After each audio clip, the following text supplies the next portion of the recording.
All right, we're talking blind layouts. My name's Greg. You're watching How to Play Paintball.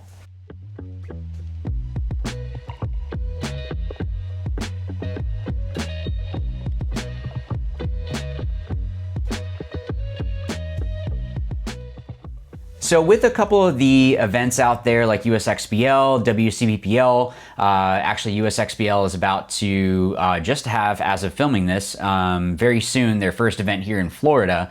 I wanted to take a minute to give some tips for those that might be playing on a blind layout event. First things first, of course, make sure that you are actually taking time to walk the layout. And this is something that some people might just go, okay, well, I'm just gonna go and play. It seems like a no-brainer, but just make sure that you're having enough time, whether it be the day before the event or the day of the event, that you can get there early enough to really be able to walk the layout and really understand what it is that you're gonna be playing on. The second thing kind of ties into that, and that's just gonna be simply, don't just look for where is it that I can go and shoot, 15 people.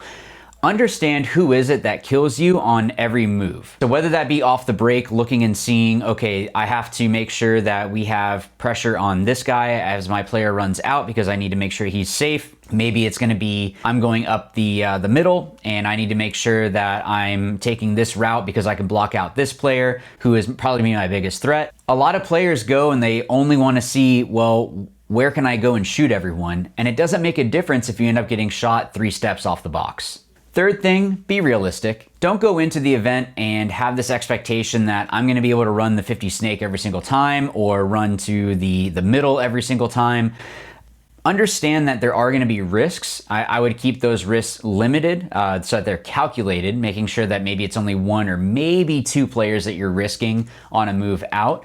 But who is it that can then take over that job if that player does get eliminated? You don't want it to be that you're basically caught with your pants down and you've sent out way too much of a risk and now you're completely blown off the field and the other team has just overtaken you completely. The fourth thing, let's talk about actually breaking down your plays. So kind of going along with what we just talked about, if you are trying certain routes, you need to understand who is it that's going to be able to protect that player or who is the biggest threat to that player in their move. So usually the snake or the Dorito are going to be taking a lot more risk, just the positions that they play. They're going to be running a little bit more further off the break, but you don't want it to be that you're just, everyone's running wild.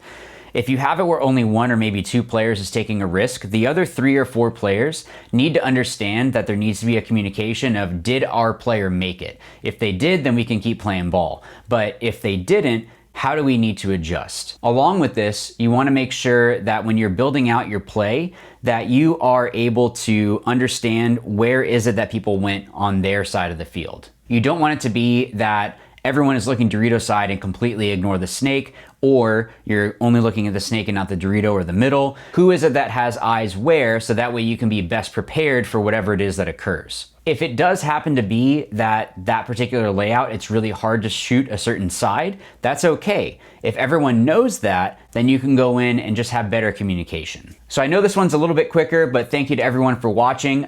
Be sure to like and subscribe if you haven't already, and I will see you in the next one. Good luck to everyone that's playing in any of the blind layout events that are out there. As always, remember, watch, learn, win. Thanks.